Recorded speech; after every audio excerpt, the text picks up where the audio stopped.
Olá, queridos irmãos e amigos, a paz de Cristo. É o pastor Ronaldo Guedes, do curso Panorama do Velho Testamento. Vamos dar seguimento então aqui às nossas aulas. Essa é a aula número 5, esse é o áudio 1 da aula 5. Hoje nós vamos começar a estudar o livro de Êxodo, o segundo livro da Bíblia, o segundo livro do Pentateuco. Então vamos lá. O que significa a palavra êxodo? A palavra êxodo significa saída, não é? Você provavelmente já tenha estudado na escola sobre um tema. Eu me lembro quando eu era criança, adolescente, que eu estudava na escola sobre o êxodo rural, né? A saída do homem do campo para as cidades, né? Então aqui nós temos, nesse livro da Bíblia, nós temos o êxodo, ou seja, a saída do povo de Israel do Egito, né? E indo então rumo à terra prometida.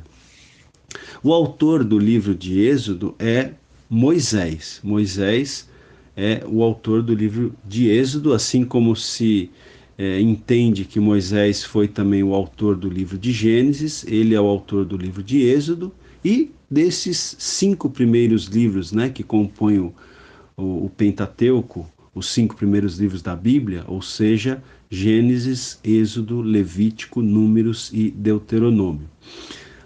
Qual é a esfera de ação dos acontecimentos do livro de Êxodo? Segundo aqui o autor Meyer Pearman, os acontecimentos registrados em Êxodo, eles abrangem um período de aproximadamente 216 anos, aproximadamente. E esse livro, então, ele começa com um povo escravizado, habitando na presença da idolatria egípcia, e esse livro termina com um povo redimido, habitando na presença de Deus, não é?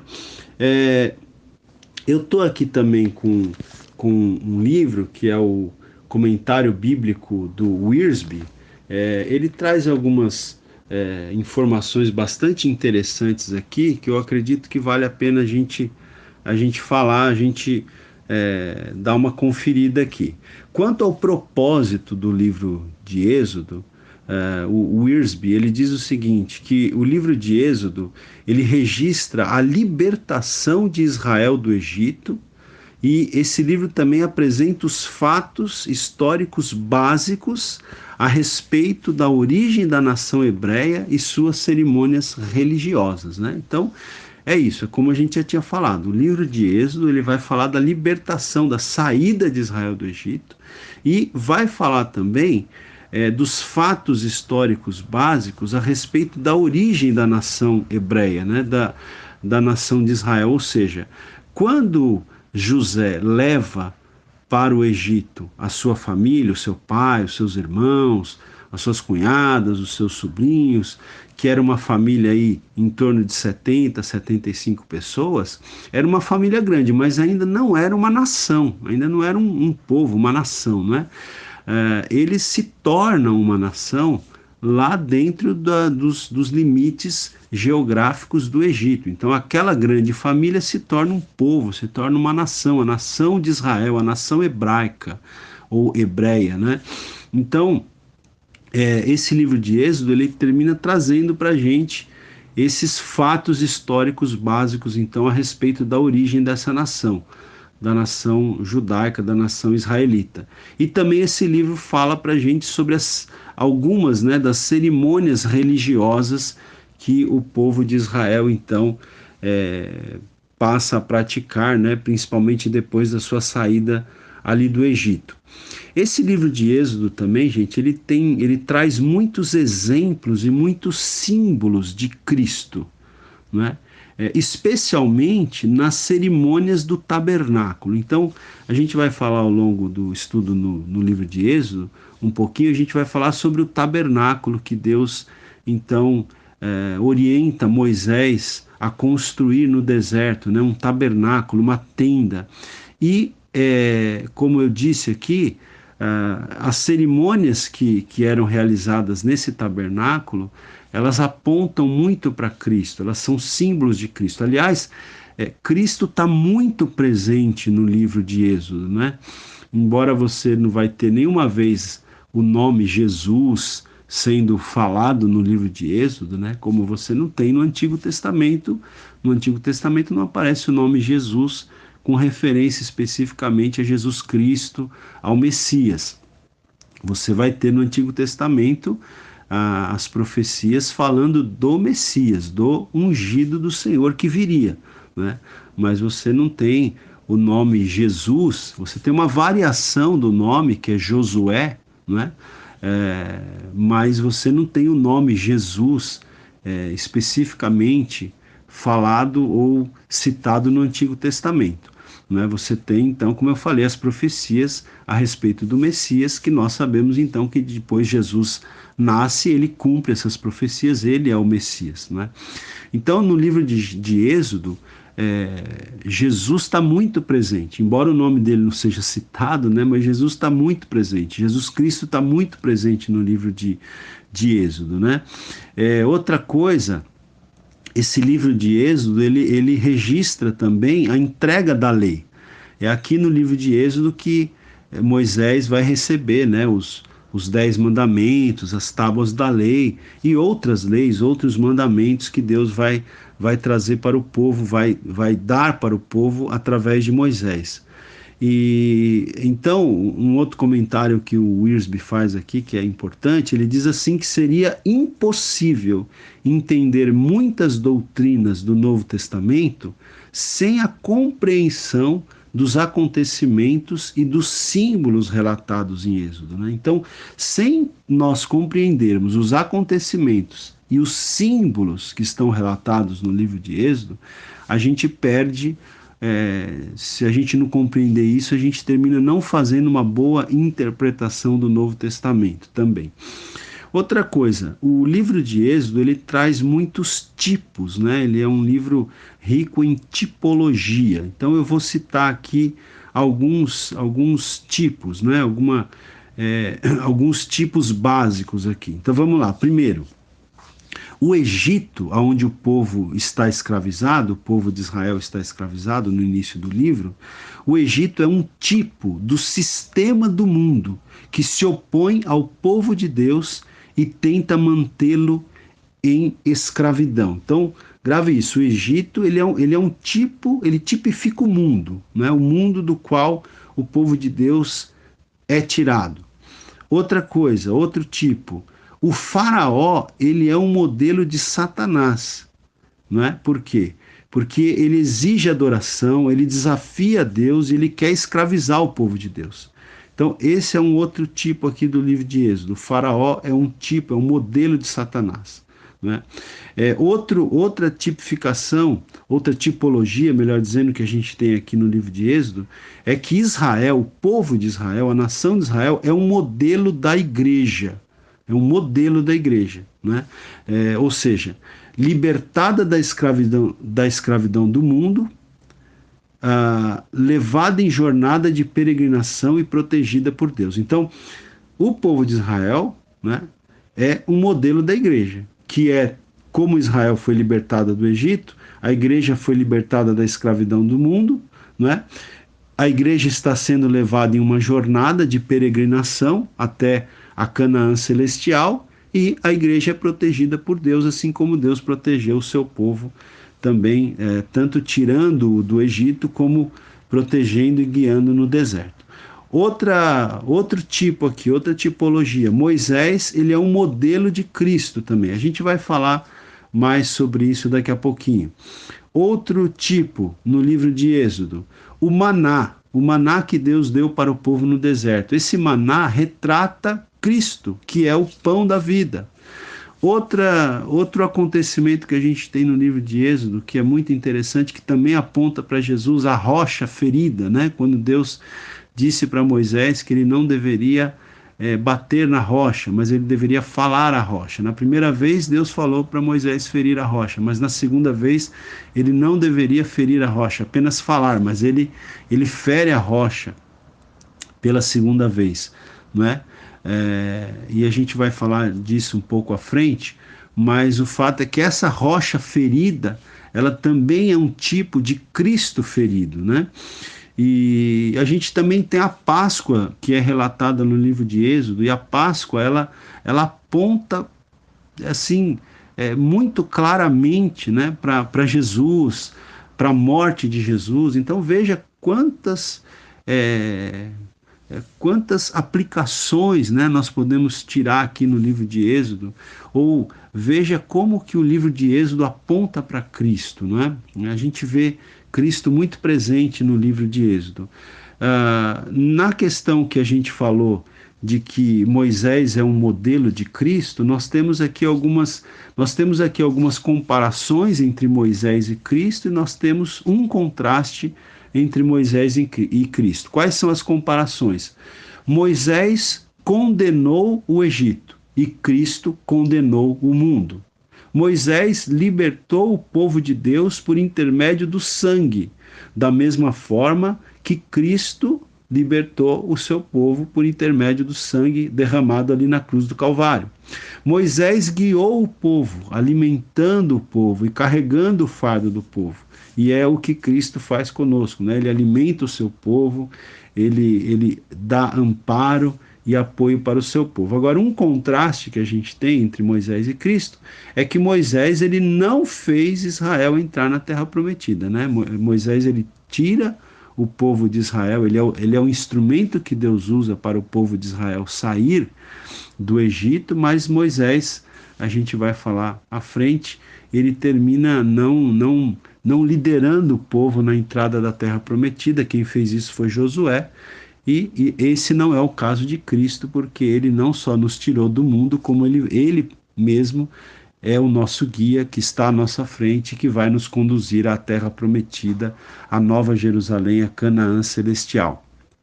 Vale citar aqui também um texto que está no Evangelho de João, capítulo 1, versículo 17, que diz, né? Porque a lei foi dada por intermédio de Moisés, a graça e a verdade vieram por meio de Jesus Cristo. Aí o contraste aí entre Moisés e Jesus, né?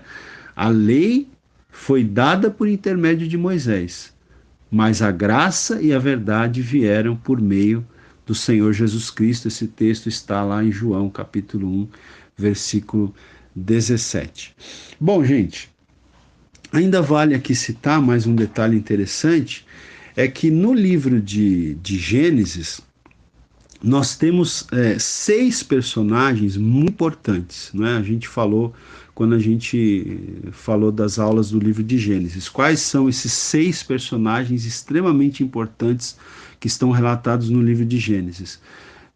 São os seguintes personagens: Adão, Noé, Abraão, Isaac, Jacó e José. Então, nós temos esses 6, a gente pode dizer assim, esses 6 patriarcas, esses 6 personagens que eles estão contemplados ali na história que é narrada no livro de Gênesis.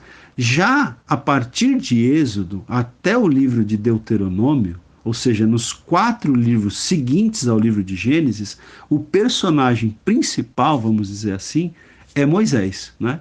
Moisés é o personagem principal que está, vamos dizer assim, que aparece aqui no livro de Êxodo, no livro de Levítico, né? No livro de Números e no livro de Deuteronômio também.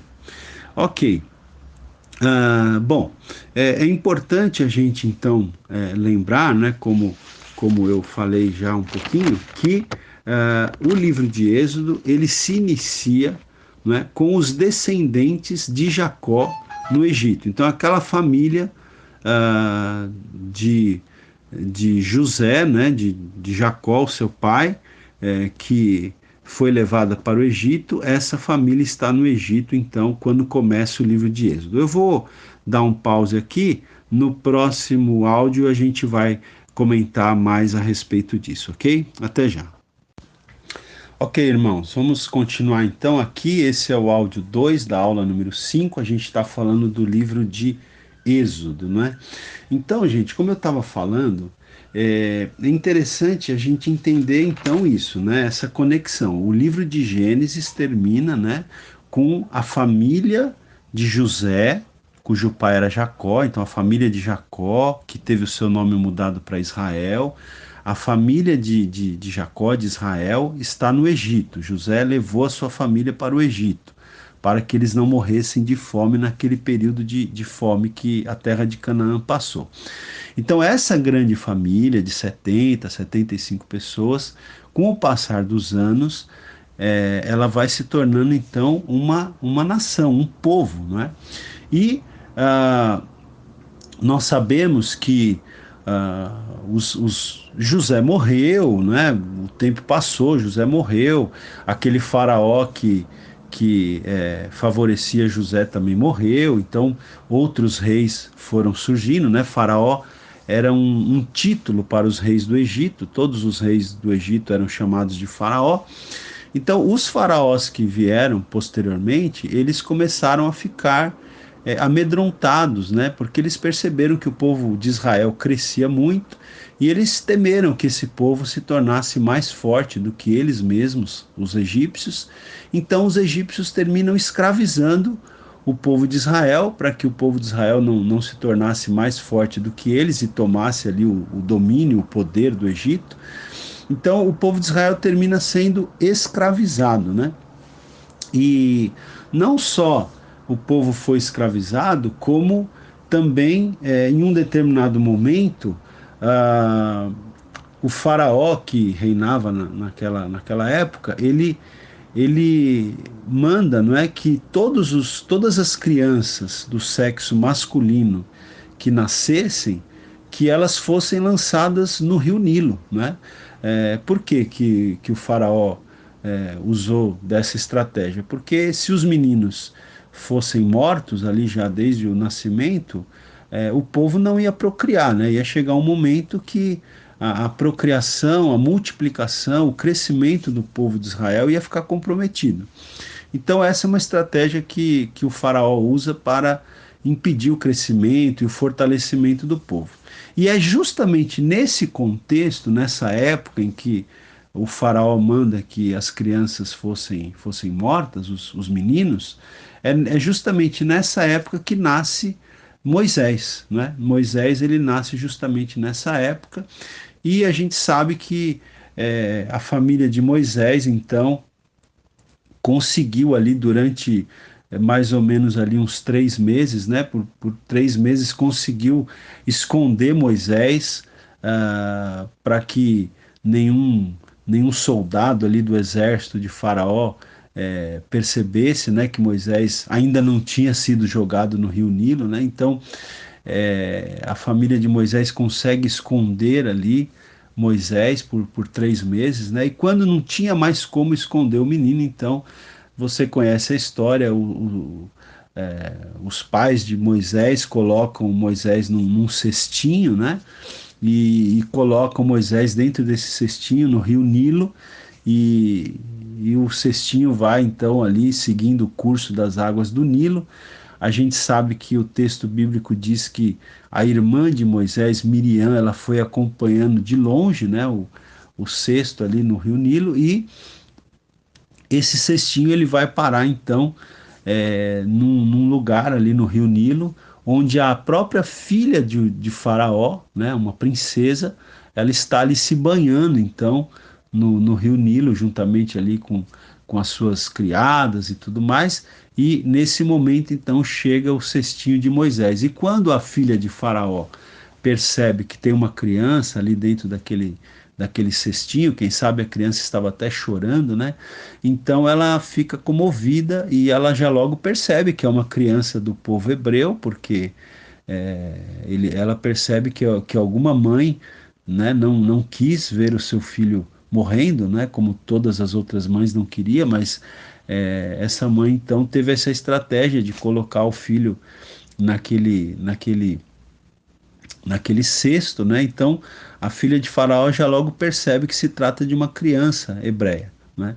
E nesse ínterim a irmã de Moisés que está acompanhando, né, o cesto, ela então chega para a filha de Faraó e oferece, né? Pergunta se ela não gostaria que a irmã de Moisés pergunta se a princesa, a filha de Faraó, não gostaria que uma das mulheres hebreias cuidasse daquela criança. Então ela autoriza e aqui é uma ação de Deus, é uma ação, a gente entende, um mover de Deus aqui, né? Então nós percebemos então que Deus permite que a própria mãe de Moisés fique cuidando dele, né? Tendo então a autorização da princesa, da filha de Faraó. E então a gente tem assim um livramento extraordinário aqui de Moisés ali da morte, né? Bom, depois que acontece isso, a Bíblia então fala que Moisés, ele depois, né, quando ele começa a crescer um pouco mais, ele é considerado filho da filha de Faraó, né? Ele é educado como um príncipe. Moisés foi educado dentro do palácio do Egito como um príncipe, como um neto de Faraó, como filho da filha de Faraó, né? Então, nisso aqui a gente já vê o plano de Deus. A gente vê o plano de Deus tanto em ter poupado a vida de Moisés, como a gente vê o plano de Deus no fato de Deus ter permitido que Moisés fosse criado em toda a sabedoria, em toda a ciência do Egito. Moisés aprendeu, Moisés teve uma educação muito refinada, ele aprendeu, né?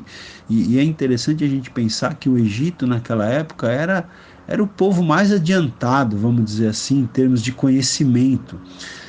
Eles construíam, só para a gente ter uma noção, eles construíam pirâmides, que é algo que demanda, né, muito cálculo, enfim. Muita matemática, arquitetura, engenharia, vamos dizer assim. Então, Moisés ele é educado nesse contexto, né? Ele aprende toda a ciência dos egípcios, e tudo isso já fazia parte do plano que Deus tinha, do propósito que Deus tinha para a vida de Moisés, não é? Bom, mas num determinado momento da vida de Moisés ele termina matando um egípcio, né? Você conhece a história que Moisés ele vê ali, ele vê um egípcio maltratando um judeu, né? Um hebreu, e ele então, que era hebreu, ele se sente ali, então ele toma as dores do hebreu que está sendo ali maltratado pelo egípcio, e naquele momento ali, naquele ímpeto né, de reação de Moisés, ele termina matando o egípcio, né? E isso então complica a vida de Moisés, porque as pessoas ficam sabendo desse acontecimento, e Moisés então ele tem que fugir do Egito, né? É um momento que ele tem que fugir para o Egito, fugir do Egito, né? E ele então vai para o deserto, e ali Moisés passa muitos anos no deserto. O livro de Atos dos Apóstolos nos diz, em um sermão, se não me falha a memória, um sermão que Estevão faz ali em Atos dos Apóstolos, ele fala, né, que a vida de Moisés, a gente poderia esboçar a vida de Moisés em 3 fases ou em 3 períodos de 40 anos, né? Então, os primeiros 40 anos da vida de Moisés passa no Egito, lá no Egito, como filho da filha de Faraó, como um príncipe do Egito, onde ele recebe toda a educação egípcia. Aí acontece essa situação em que ele mata o egípcio, e ele precisa fugir. Então é o segundo período de 40 anos de Moisés, em que ele passa esses 40 anos no deserto, né? Ele passa esses 40 anos no deserto. Também o deserto foi uma fase do treinamento de Deus na vida de Moisés para o propósito que Deus tinha na vida dele. E aí o último período de 40 anos da vida de Moisés é o período em que Moisés então está agora já no deserto, conduzindo o povo de Deus rumo à terra prometida, né? Então, os últimos 40 anos da vida de Moisés foi o período em que ele esteve liderando o povo, conduzindo o povo pelo deserto rumo à terra prometida. Agora, é interessante a gente pensar também que alguns comentaristas da palavra de Deus, eles entendem que Moisés aqui, ele, eles entendem que Moisés, quando ele mata esse egípcio, na verdade, Moisés talvez estivesse, por assim dizer, querendo antecipar os planos de Deus para a vida dele, né? Alguns comentaristas aí da palavra de Deus, eles pensam dessa forma. Por quê? Porque Moisés, ele certamente, a mãe dele, né, que pôde educá-lo até um certo ponto, contou para ele as histórias do povo judeu, a tradição do povo hebreu, né? E Moisés, ele deve ter percebido que Deus tinha um plano na vida dele, porque da geração de crianças que nasceram na época que ele nasceu, só ele sobreviveu, dos meninos, das crianças do sexo masculino. Moisés foi o único que sobreviveu, né? Ou um dos únicos, vamos dizer assim, que sobreviveu da época em que ele nasceu. E, além disso, ele ainda foi educado dentro do palácio de Faraó, em toda a sabedoria, em toda a ciência dos egípcios. Então, certamente, Moisés, ele começou a perceber que Deus tinha um plano na vida dele, que Deus tinha um propósito para a vida dele, né? E então, talvez, nesse momento em que ele mata o egípcio, talvez ele quis ali já começar as ações, começar, né, a agir no sentido de libertar o seu povo, mas não era o tempo de Deus ainda. Então, de alguma maneira, é como se Moisés estivesse antecipando as coisas, né? Como a gente fala, né? Aquele ditado que eu até usei numa aula passada. Ele estava querendo, quem sabe, colocar os carros na frente dos bois, né? E não era o momento ainda. Então, gente, depois de 40 anos que Moisés está no deserto, aí então Deus chama Moisés, né? É muito interessante esse momento também do chamado de Moisés, porque aí você já tem um Moisés que, se ele tentou adiantar as coisas quando ele matou o egípcio, agora a gente, quando Deus chama Moisés, a gente está vendo Moisés 40 anos depois. E aí já foram 40 anos de deserto, 40 anos, vamos dizer assim, comendo poeira, 40 anos cuidando do rebanho do sogro dele, porque Moisés se casa com a filha de Jetro, né, no deserto, com Zípora. E Moisés ali no deserto, ele não faz outra coisa, vamos dizer assim, senão cuidar de um rebanho que não era nem dele. A Bíblia diz em Êxodo 3, capítulo 3, versículo 1, que esse rebanho era do sogro dele, né?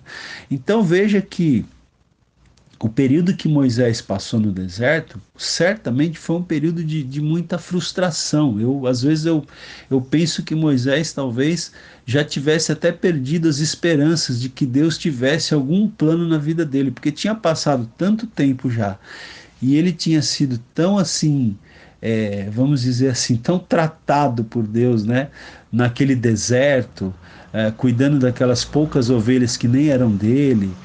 Deve ter sido um período de muita frustração para Moisés, e Moisés deve ter imaginado que talvez ele tivesse se enganado quanto ao propósito de Deus para a vida dele. Talvez ele imaginou que ele tivesse se enganado, que Deus tivesse um plano para a vida dele, e talvez nesse momento, já aí na faixa dos 80 anos de idade, Moisés já estava achando então que só lhe restava envelhecer ali com saúde, com a sua esposa, com seus filhos, né? Mas na verdade não era assim. Deus tinha um plano na vida dele ainda, né? E tudo aquilo fez parte da preparação de Deus, do plano de Deus para a vida de Moisés, tá certo? Então, gente, é isso. Vou terminar aqui esse segundo áudio, daqui a pouquinho a gente volta com o terceiro áudio, ok? Então, gente, vamos lá. Continuando aqui, aula 5, agora o áudio 3, a gente está falando do livro de Êxodo, né? Veja bem, então é muito interessante, como eu estava falando para vocês, não é? Que Moisés, ele passou 40 anos no Egito, sendo educado ali em toda a ciência, em toda a sabedoria do Egito. Ele estava num lugar onde as coisas aconteciam, vamos dizer assim, né? De repente Deus o tirou do Egito, o colocou no deserto, e 40 anos Moisés foi, vamos dizer assim, provado ali naquele deserto. Ele teve que né, enfrentar a frustração de estar num lugar onde nada acontecia. Ele está com a frustração de ter que cuidar de um rebanho que não era nem dele. Ele teve de lidar com a frustração de imaginar que Deus já não tinha mais nenhum propósito para a vida dele, de que talvez ele, Moisés, tivesse se enganado quanto ao fato de que Deus tinha um plano para a vida dele. Mas aí então, de repente, num belo dia, Deus fala com Moisés, né, por meio daquela sarça ardente, e Deus chama Moisés para voltar lá para o Egito e para libertar, para livrar o povo de Israel do Egito. Esse chamado de Moisés, ele está relatado aqui nos capítulos 3 e 4 de Êxodo. Moisés, ele a princípio, ele reluta muito para atender o chamado de Deus, né? Então veja que interessante, um homem que há 40 anos atrás talvez quis antecipar as coisas, né? Quis fazer as coisas fora aí do tempo de Deus, agora, 40 anos depois, ele já está tão assim, afetado por tudo que aconteceu, né, pela frustração da vida no deserto, que ele reluta muito em voltar lá no Egito para ser o instrumento de Deus para que o povo seja liberto. Mas uma coisa que me chama a atenção aqui, gente, só trazendo uma aplicação para nós, é que quando Deus tem um propósito na vida de alguém, Deus ele provê todas as coisas. Né? No caso de Moisés, ele salvou Moisés da morte quando Moisés nasceu, né? Colocou Moisés no palácio de Faraó e Deus providenciou até mesmo o deserto, né? Até mesmo a frustração na vida de Moisés, porque o deserto, a frustração na vida de Moisés também fazia parte da preparação de Deus para a vida de Moisés, para os planos que Deus tinha para ele, né? Então veja, queridos, quando Deus tem um propósito na vida de alguém, ele provê todas as coisas, não é? Então, se Deus tem um propósito na tua vida, ele vai providenciar tudo o que for necessário para que esse propósito dele na tua vida se cumpra. Deus providencia até mesmo momentos de deserto nas nossas vidas, momentos de frustrações, mas tudo isso faz parte da preparação que Deus tem para a nossa vida, né? Faz parte da preparação de Deus para que os planos dele se cumpram em nossas vidas. Outra coisa também, outra aplicação interessante que a gente tem que aprender aqui a partir do que a gente está falando, é que nós não devemos buscar jamais adiantar os planos de Deus, né? Tem muita gente que age dessa forma, principalmente pessoas que pensam, entendem que Deus tem um chamado ministerial, um chamado pastoral, um chamado missionário, e muitas vezes as pessoas não têm paciência de aguardar, de esperar o tempo de Deus, né? E começam a queimar etapas, e isso começa a trazer uma série de consequências para a vida da pessoa, às vezes, infelizmente, até para a família, né? Então, muito cuidado, nós não podemos, não devemos, de maneira nenhuma, tentar adiantar os planos de Deus para nós. Vamos esperar que as coisas aconteçam do jeito de Deus e no tempo de Deus. Eu gosto sempre de pensar que a gente tem que estar sempre no lugar certo, fazendo a coisa certa, não é? E deixar os resultados nas mãos de Deus. Bom, vamos lá, seguindo aqui. Moisés, então, ele atende ao chamado de Deus, depois de muita relutância. Eu aconselho você a ler os capítulos. E então ele atende ao chamado, ele regressa ao Egito, né? Ele se encontra no Egito com o seu irmão, que é Arão. Moisés, ele tinha a irmã Miriam, que foi a que acompanhou o cestinho lá no rio Nilo, quando Moisés era apenas uma criança de 3 meses. Mas Moisés também tinha um irmão chamado Arão, e ele se encontra com Arão, e Arão passa a ser uma espécie de braço direito, vamos dizer assim, de Moisés. E Arão e Moisés, então, ou Moisés e Arão, eles vão falar com Faraó. Faraó não gosta, né, do pedido deles, porque eles dizem que o Senhor está dizendo para Faraó deixar o povo de Deus sair do Egito. Claro que Faraó, ele fica, vamos dizer assim, muito furioso, porque para os egípcios e para o próprio Faraó, ele era um Deus, né? No Egito, o Faraó era uma divindade, era adorada pelos seus súditos. Então, ele não reconhece, vamos dizer assim, o Deus de Israel, né? Ele entende que é uma afronta Moisés e Arão chegarem diante dele, dizendo dizendo que o Senhor, né, como diz aqui em Êxodo capítulo 5, versículo 1, onde eles chegaram diante de Faraó e disseram: Assim diz o Senhor, Deus de Israel, deixa ir o meu povo para que me celebre uma festa no deserto. Então Faraó não gosta dessa atitude de Moisés e de Arão, e ele termina então até mesmo afligindo ainda mais os israelitas, dando mais trabalho para os israelitas fazerem, né, aumentando a carga de trabalho ali dos israelitas que eram escravos no Egito. Num primeiro momento, os israelitas se queixam de Moisés, se queixam de Arão, né? É um momento de impasse ali. Fazer a vontade de Deus, cumprir o plano de Deus não é algo fácil, não é algo simples, né? Muitas vezes surgem esses momentos de impasse na vida do líder também, mas Deus ele promete que vai livrar os israelitas e Moisés fala novamente com o Faraó. O Faraó, a gente sabe que ele tem o coração duro, né? Ele endurece o seu coração e aí então vem aquelas 10 manifestações do juízo de Deus sobre o Egito, sobre Faraó, que a gente conhece como 10 pragas, né? Então, quais foram essas 10 pragas? Ah, sangue, rãs, piolhos, moscas, peste nos animais, úlceras, chuva de pedra, gafanhotos, trevas e, por fim, a morte dos primogênitos. Então a gente sabe que nesse processo todo, Faraó resistiu, né? Alguns comentaristas entendem que esse processo das 10 pragas, esse processo de Moisés ter chegado ao Egito e começado a falar com Faraó, e todo esse processo, eu estou sendo bem rápido aqui, porque a gente precisa resumir, que são muitas coisas para falar, né?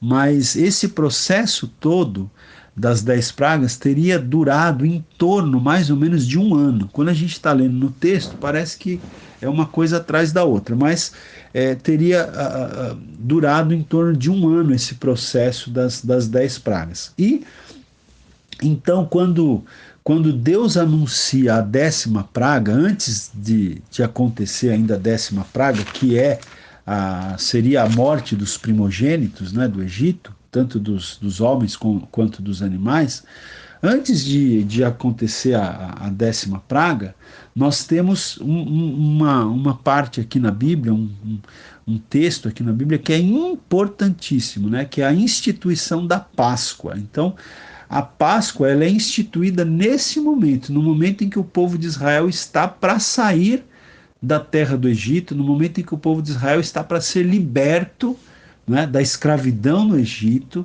É exatamente nesse momento que Deus orienta Moisés a instituir a Páscoa, né? Então Deus orienta ali as famílias a se reunirem, a imolarem um cordeiro, a pegarem o sangue desse cordeiro e a colocarem nos umbrais das portas e das janelas das casas dos judeus, dos israelitas, dos hebreus, né? E Deus também orienta que eles comam aquele cordeiro, né? Que eles comam a carne daquele cordeiro. Enfim, nós temos aqui um texto bastante interessante, que é a instituição da Páscoa, né? Por exemplo, aqui no capítulo 12, no versículo 12 e 13, diz assim: porque naquela noite passarei pela terra do Egito e ferirei a terra do Egito, e ferirei na terra do Egito todos os primogênitos, desde os homens até os animais. Executarei juízo sobre todos os deuses do Egito. Eu sou o Senhor. Então, olha que interessante, eu até estava esquecendo de falar aqui para vocês, que essas 10 pragas, essas 10 manifestações do juízo de Deus, cada uma delas atingia uma divindade dos egípcios, né? Cada uma das pragas atingia diretamente uma das divindades dos egípcios. Era como se Deus estivesse mesmo mostrando para o povo egípcio quem é que era o verdadeiro Deus, que é o nosso Deus, o Deus de Israel. E aqui no capítulo 12, ainda versículo 13 de Êxodo, diz: o sangue vos será por sinal nas casas em que estiverdes. Quando eu vir o sangue, passarei por vós, e não haverá entre vós praga destruidora, quando eu ferir a terra do Egito. Então veja, gente, a Páscoa, a instituição da Páscoa que acontece nesse momento é algo muito simbólico também e também aponta para Jesus, né? Aponta para o Novo Testamento. A palavra Páscoa significa passagem, né? Então, era o momento em que o povo de Israel estaria saindo do Egito e estaria sendo liberta do domínio de Faraó. E isso aponta para nós, para a igreja, para o Novo Testamento. Por quê? Porque a saída do povo de Israel do Egito significa a nossa saída do mundo. E a libertação do povo de Israel do domínio de Faraó aponta para a libertação do povo de Deus das garras de Satanás e do pecado, né? E aquele cordeiro pascal que foi sacrificado ali pelas famílias, cujo sangue foi vertido, cujo sangue foi derramado, né? Aquele cordeiro também aponta para Cristo, porque Cristo é o cordeiro pascal. Cristo é o cordeiro que foi morto na cruz do Calvário, cujo sangue foi derramado para que nós pudéssemos ser libertos do mundo, do pecado e de Satanás, né? E é muito interessante você pensar que séculos depois, quando Cristo foi sacrificado na cruz do Calvário, esse acontecimento da morte de Jesus, da crucificação de Jesus, ele aconteceu exatamente numa festa de comemoração da Páscoa. Olha que coisa interessante. Isso é uma coisa que chama muito a nossa atenção, né? Porque a Páscoa foi instituída para celebrar a saída do povo de Israel do Egito e a sua libertação ali das mãos de Faraó, né? E ali na Páscoa, na instituição da Páscoa, o cordeiro foi sacrificado. Então, séculos depois, quando Deus né, estava agindo no sentido de libertar as pessoas, de nos libertar do mundo, de Satanás e do pecado, então exatamente na festa da Páscoa ali em Jerusalém, naquele ano em que Jesus então foi sacrificado, então foi exatamente numa festa de Páscoa que Jesus morreu, que Jesus foi sacrificado, que o sangue de Jesus foi vertido pelos nossos pecados. Ok, gente? Então, nós vamos aqui estar terminando a nossa primeira aula do livro de Êxodo. A gente continua o livro de Êxodo na próxima aula, na aula número 6, mas aqui a gente está encerrando então a aula número 5 sobre o livro de Êxodo, ok?